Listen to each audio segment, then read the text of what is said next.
Ay, nangunguha. Tara, punta tayo ngayon sa palayan. Magbubunot tayo ng mga damo-damo. Ganun pala yun. Pag maraming damo, dapat bunutin para pag-harvest, hindi siya masama at wala mga bato-bato, guys. Kaya, yun yung alam ko, nalaman ko. Magtanim ay di biro, maghapong nakayuko. Yan, mga damo-damo. Ayan, damo-damo. Yan. Yeah! Iwanan mo yung palay. Harap ka dito, Dad.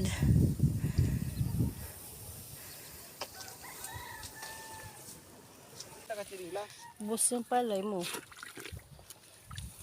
Ayun lang. Thank you for watching.